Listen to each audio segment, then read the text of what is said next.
नमस्कार, हम रिंकू तिवारी दुबई से स्वागत बा आप सबके हमारे चैनल पे। आज आप सबके एगो झूमर गीत सुनाओ तनी। अच्छा लगे तो लाइक और कमेंट जरूर करें लोगिन। और अगर चैनल के सब्सक्राइब नहीं कइले तो कृपया आप सब चैनल के सब्सक्राइब करें कि जब भी हम गाना अपलोड करें तो सबसे पहले नोटिफिकेशन आप सबके। छोड़ी दीहनी इंटर कॉलेज हो पिया तुहरे करनवा, छोड़ी दीहनी इंटर कॉलेज हो पिया तुहरे करनवा, छोड़ी दीहनी इंटर कॉलेज हो पिया तुहरे करनवा। अम्मा के छोड़ दीहनी, पापा के छोड़ दीहनी, अम्मा के छोड़ दीहनी, पापा के छोड़ दीहनी, छोड़ दीहनी भाभी के साथ हो पिया तुहरे करनवा, छोड़ दीहनी भाभी के साथ हो पिया तुहरे करनवा, छोड़ दीहनी इंटर कॉलेज हो पिया तुहरे करनवा, छोड़ दीहनी इंटर कॉलेज हो पिया तुहरे करनवा। भैया के छोड़ दीहनी, भाभी के छोड़ दीहनी, भैया के छोड़ दीहनी, भाभी के छोड़ दीहनी, छोड़ दीहनी सखियन के साथ हो पिया तुहरे करनवा,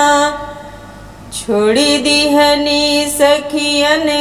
के साथ हो पिया तुहरे करनवा, छोड़ दीहनी इंटर कॉलेज हो पिया तुहरे करनवा, छोड़ दीहनी इंटर कॉलेज हो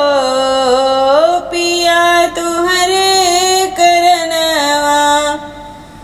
भैया के छोड़ दीहनी, दीदी के छोड़ दीहनी,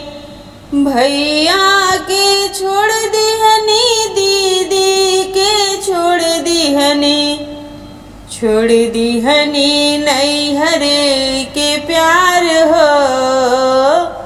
पिया तुहरे करनवा, छोड़ दीहनी नैहर के प्यार हो पिया तुहरे करनवा, छोड़ दीहनी इंटर कॉलेज हो पिया तुहरे करनवा, छोड़ दीहनी इंटर कॉलेज हो पिया तुहरे करनवा।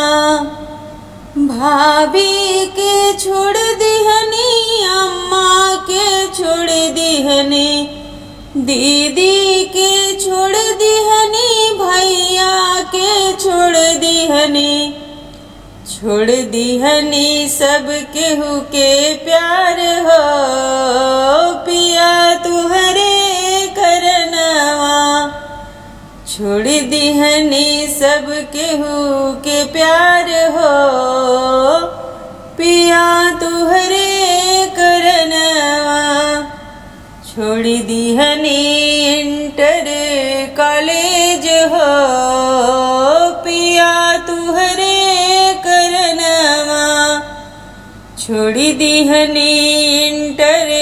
कॉलेज हो